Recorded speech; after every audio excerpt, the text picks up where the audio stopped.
Durant les siècles, les cartes de tarot ont traversé l'histoire. Un subtil mélange de mystère et de beauté. Composées d'images fortes et de symboles anciens, elles ont prédit le règne et la chute de rois et de nombreux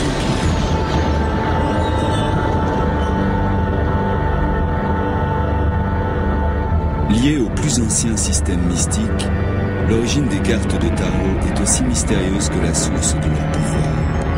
Comment des cartes peuvent-elles sonder le passé et dévoiler les secrets futurs?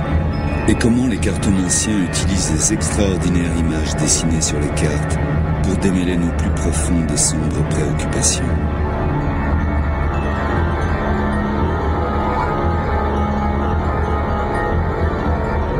Le tarot est plus qu'une simple série de belles cartes. C'est un système divinatoire, un moyen de révéler l'inconnu. Pénétrant le mystère et la supercherie, le tarot répond aux questions sur le passé et le présent et conseille sur l'avenir. Des millions de personnes ont trouvé un intérêt dans le pouvoir mystérieux du tarot. Parmi eux était Jean-Baptiste Bernadotte, général de l'empereur Napoléon.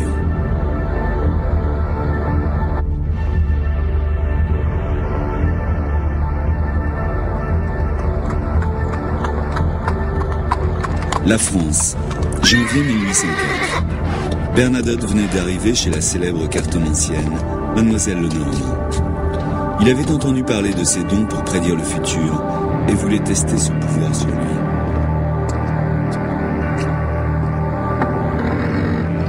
Prétendant être un homme d'affaires, Bernadotte demanda à Lenormand de prédire la destinée d'une fictive aventure commerciale.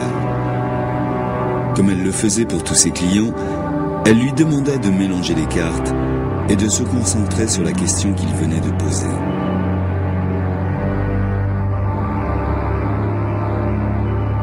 Elle se concentra, étala les cartes. La première qu'elle tourna fut le cavalier des épées. Elle dit à Bernadotte qu'il n'était pas un homme d'affaires, mais un haut officier militaire. Les cartes avaient vu sous son déguisement. Vous n'êtes pas seulement un officier de haut rang, lui dit-elle. Vous êtes proche de quelqu'un qui sera couronné empereur. La troisième carte était le roi des épées. Et vous aussi serez un jour un grand roi. La dernière carte fut la mort.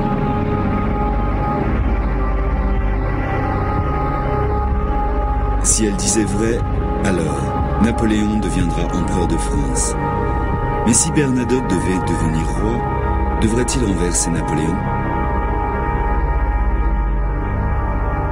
Plus tard, la même année, Napoléon devint empereur de France.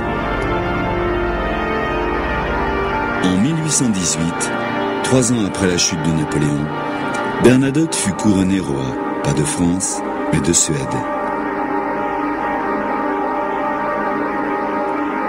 Le tarot continue d'éclairer ceux qui l'utilisent. Entre les mains d'une cartomancienne expérimentée comme Patty McLean, le tarot peut illuminer chaque facette de la vie. Le tarot est un système philosophique merveilleux qui peut aller dans toutes les nuances de votre énergie, positive et négative, dans le sens de comment vous menez votre vie. Et cela peut vous montrer ce que vous faites mal et où vous avez besoin de vous concentrer pour corriger votre propre comportement. La vie est souvent comparée à un voyage dans lequel on affronte des obstacles et des choix sont faits. Les images du jeu de tarot reflètent les étapes et les défis de ce périple. Pour les non-initiés, les cartes de tarot sont de simples images. Pour un tireur de cartes expérimenté, elles représentent un langage. Le cartomancien est le traducteur. Il est l'intermédiaire qui exprime à la personne qui vient questionner la signification des cartes. La lecture des cartes est une affaire très personnelle. Il n'existe pas de bonnes ou de mauvaises interprétations et le style et la méthode varient selon les voyants. Mais le principe de la lecture du tarot est toujours le même. La personne qui lit dans les cartes, ou quelquefois la personne qui vient demander, mélange les cartes et le cartomancien les dispose dans un certain ordre, une certaine configuration, connue sous le nom d'étalage. Alors, le lecteur interprète les cartes et s'adresse au demandeur pour répondre à sa demande particulière. Les personnes recherchent une lecture des cartes pour comprendre une part de leur vie, pour refléter leur situation personnelle. Ils veulent savoir, suis-je sur le bon chemin? Est-ce que je fais les bons choix? Pourquoi je fais de mauvais choix? Mais ce qui est positif dans les bonnes lectures, c'est que cela les prépare à essayer de s'en sortir, de prendre leurs responsabilités. Quelles sont mes erreurs? Dois-je suivre ce modèle? Est-ce que je passe un cap difficile? Comment changer mon comportement pour que les choses aillent mieux? How can I best alter my approach to make the best out of what's happening around me? Quelles que soient les motivations du client, ça ne sert à rien de trahir les cartes. Les cartes sont révélatrices. Je fais une très simple croix celtique. Ainsi, je mets à plat 2 cartes en forme de croix. Ensuite, 9 fois sur 10, à l'aide de ces 2 cartes, je connais exactement la raison pour laquelle ils sont venus tirer les cartes. La plupart des tireurs de cartes admettent que les cartes sont comme un code, et le cartomancien, le décodeur. Les images sur les cartes sont des symboles anciens et mystiques. La parapsychologue Susan Blackmore croit que des déclenchements se produisent au niveau conscient et inconscient. Toutes ces choses parlent de l'expérience de la vie. Et donc, il n'est pas surprenant que lorsque vous regardez ces images, elles vous inspirent une émotion, une reconnaissance, une nostalgie. Toutes ces choses découlent des cartes, juste parce que ce sont des expériences communes, humaines et simples. Les lecteurs de tarot sont entraînés à reconnaître chaque niveau de compréhension des images. Apprendre à lire le tarot demande du dévouement et de la pratique. Bob Place, un professeur de tarot et historien, estime que les meilleurs cartomanciens conjuguent la connaissance des cartes et l'intuition. Il faut du talent pour lire les cartes de tarot, mais vous pouvez apprendre. Je crois que le talent est une aptitude. Ainsi, des personnes ont plus d'aptitude que d'autres. Par exemple, pour l'art. Tout le monde peut apprendre à dessiner, mais tout le monde ne peut pas dessiner comme les arts. Vous devez connaître les symboles, la sagesse et les traditions, et derrière, quelles sont leurs significations. Mais vous devez alors faire le saut vers la foi. Vous devez prendre des décisions intuitives, et cette intuition est celle qui regarde simplement les images et raconte l'histoire. Apprendre l'ensemble des images du tarot n'est pas simple. Chaque jeu est différent, et le sens, assigné par le créateur du jeu, peut varier considérablement. Il n'existe pas de modèle de jeu de tarot de base. En fait, vous pouvez choisir un jeu de tarot sur plusieurs centaines. Peu importe le jeu de cartes choisi, tant que le lecteur de cartes comprend la signification des symboles, l'issue reste la même. Généralement, les tireurs de cartes utilisent toujours 1 à 2 jeux de cartes différents. À force de pratique, les images des jeux deviennent si familières que les tireurs ne sont plus vraiment conscients du processus de décodage. La structure de base de tout jeu de tarot est la même. Il y a 78 cartes, composées de 2 parties ou appelées arcanes, du latin signifiant secret, l'arcane majeur et l'arcane mineur.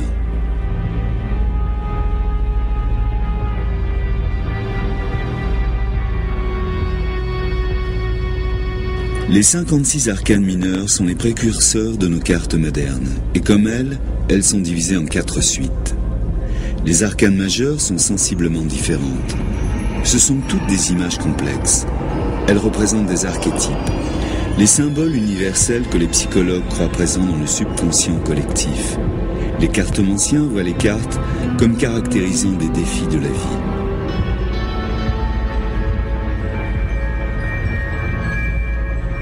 Seule la carte du fou est à part. Différente des autres cartes arcanes majeures, elle n'a pas de numéro. Ce n'est pas un fou au sens moderne, plutôt un innocent, avec un esprit ouvert, désireux d'apprendre. Dans le tarot, il nous représente, nous, le voyageur humain, à travers la vie.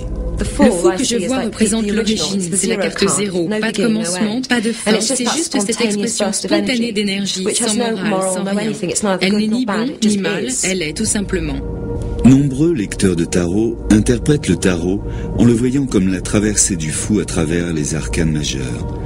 Les cartes restantes sont numérotées de 1 à 21 et peuvent être vues comme des étapes à travers lesquelles le fou effectue un voyage allégorique allant de la naissance jusqu'à l'illumination. Les cartes ne pourront pas tomber dans cet ordre durant une lecture. Le fou n'a pas plus de chances de sortir qu'une autre carte, mais en suivant le fou dans son voyage métaphorique, la signification et l'association de chaque carte devient claire. Lorsque le fou débute sa quête, il rencontre la première carte, numérotée 1, le magicien.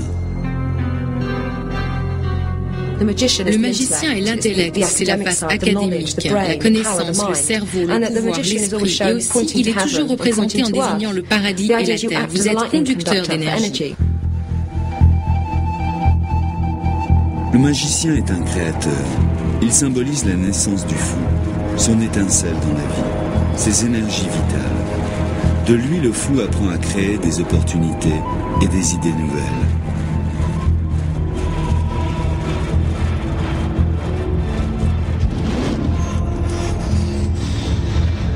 Lorsque le magicien apparaît dans une lecture, cela signifie que vous devez être ingénieux et créatif pour résoudre vos problèmes. Quelquefois, une carte est tirée à l'envers. Ce renversement modifie le sens. Le sens devient une forme extrême des qualités de la face de la carte.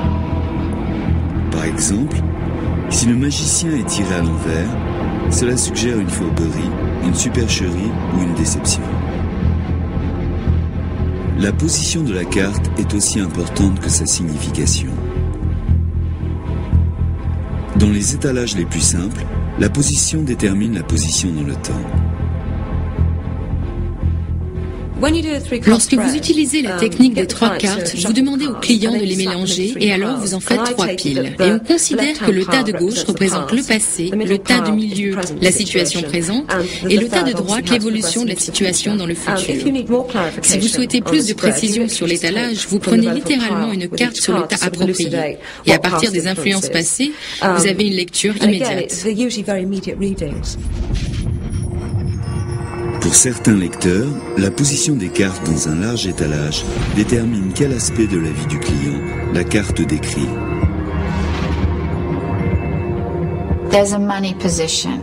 Il y a une position pour l'argent, il y a une position pour la romance, et il y a le père et la mère, le mariage, les voyages et la carrière. Et tandis que les cartes sortent, vous définissez, vous limitez leur position, et elles vous apportent une bien meilleure compréhension, à mon avis. En regardant les cartomanciens interpréter les cartes, il est facile d'imaginer cet art provenant des plus anciennes civilisations. Mais l'histoire du tarot est aussi floue et mystique que ses propres images.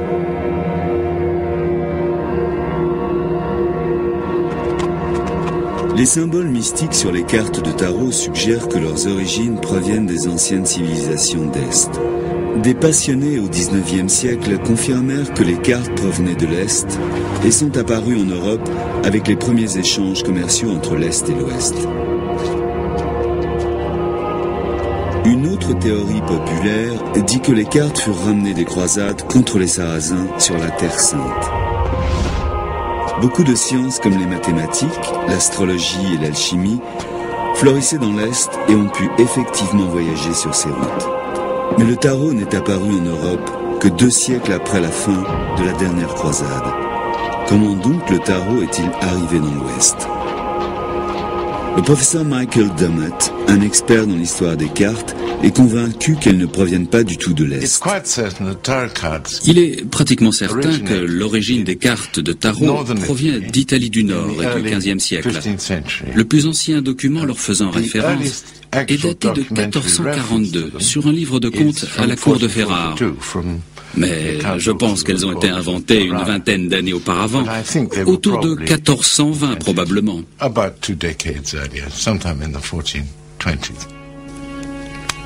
Mais ces cartes ne servaient pas à prédire l'avenir. Le tarot n'était alors qu'un simple jeu de cartes. Le plus vieux jeu de cartes existant est peint par un artiste inconnu pour la famille italienne Visconti, autour de 1450, lorsque le jeu de tarot était un caprice des puissants.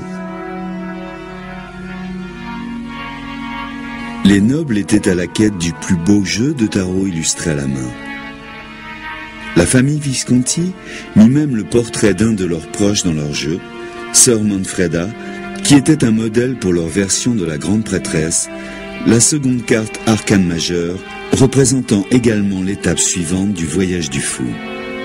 La grande prêtresse est la mère spirituelle du fou. Son livre représente tout le savoir que le fou doit acquérir durant son voyage. Lorsque la grande prêtresse apparaît dans une lecture, cela peut représenter l'amour secret du client ou un admirateur anonyme. Le jeu de société dans l'aristocratie de la Renaissance était juste le commencement de l'histoire du tarot. Graduellement, le jeu se développa. Les cartes furent simplifiées, copiées et éventuellement imprimées. Une des premières éditions à devenir populaire fut celle de Marseille. Elle est toujours considérée comme un classique. La manière dont le jeu populaire passa à un jeu divinatoire n'est toujours pas très claire. Cependant, entre jouer aux cartes et dire la bonne aventure, l'écart est faible. Combien de fois dans un jeu de chance, les joueurs pensent que le destin leur a donné une mauvaise main? La chance peut rapidement devenir la destinée. 3 siècles après son apparition, le tarot fit un bond et il devint plus qu'un simple jeu de cartes. Graduellement, chaque carte acquit une signification qui, pour les arcanes mineurs, représente la structure de la société médiévale. Les baguettes représentent les paysans et signifient le travail et l'entreprise. La monnaie représente les marchands et signifie la finance et les affaires. Les coupes représentent l'Église dans la société médiévale, suggèrent la spiritualité, y compris les affaires de cœur. Les épées représentent la classe militaire, signifient les conflits, les tensions et les difficultés. Chaque carte dans une suite acquiert également une signification particulière. Par exemple, les épées numérotées 9 impliquent la paranoïa et les conflits, tandis que les épées numérotées 7 représentent un choc sévère, soit émotionnel comme un divorce, soit physique comme une jambe cassée. Pour une femme, j'ai tiré des cartes des épées dans son passé, notamment le Seigneur des épées et le 5 des épées, ce qui représentait des conflits, des batailles et des tensions qui me venaient avec le 10 de coupe en famille, et je dis, oh mon Dieu, ma pauvre fille, par quoi êtes-vous passée? Le stress, les batailles? Et elle dit oui, je viens de Bosnie. On dit parfois que les gitans, peuple nomade qui circula à travers l'Europe et une partie de l'Asie, sont les premiers à utiliser le tarot pour dire la bonne aventure. Ils étaient réputés pour être des joueurs de cartes et des parieurs. Mais ils étaient aussi des experts dans le mysticisme et la magie. Dans les siècles passés, ce sont les Européens qui se sont tournés vers les Gitans pour les interroger sur leur futur, leur santé, leur bonheur, le mariage et l'amour. Bon nombre de gens se sont tournés vers les cartomanciens et leurs questions sont toujours les mêmes. Très souvent, je vais venir à une jeune femme pour me questionner. Qui dois-je épouser? George ou Tom, Dick, Harry? Alors je mélange les cartes, tandis qu'elle se concentre sur sa question. Elle coupe, elle les dispose dans l'ordre qu'elle souhaite. And then she will put the cards back in the order that she wants them in. Then we will read. The first card covers the question. She has the Chariot here, which is like a protective influence of family all around her. On représente la famille autour d'elle. We're crossing the question with the Eight of Pentacles, which can be an opposing force or it can be a helpful force. But this shows an educational or working experience. So maybe she met George at work. Alors, elle a peut-être rencontré George au travail. That it was very exciting.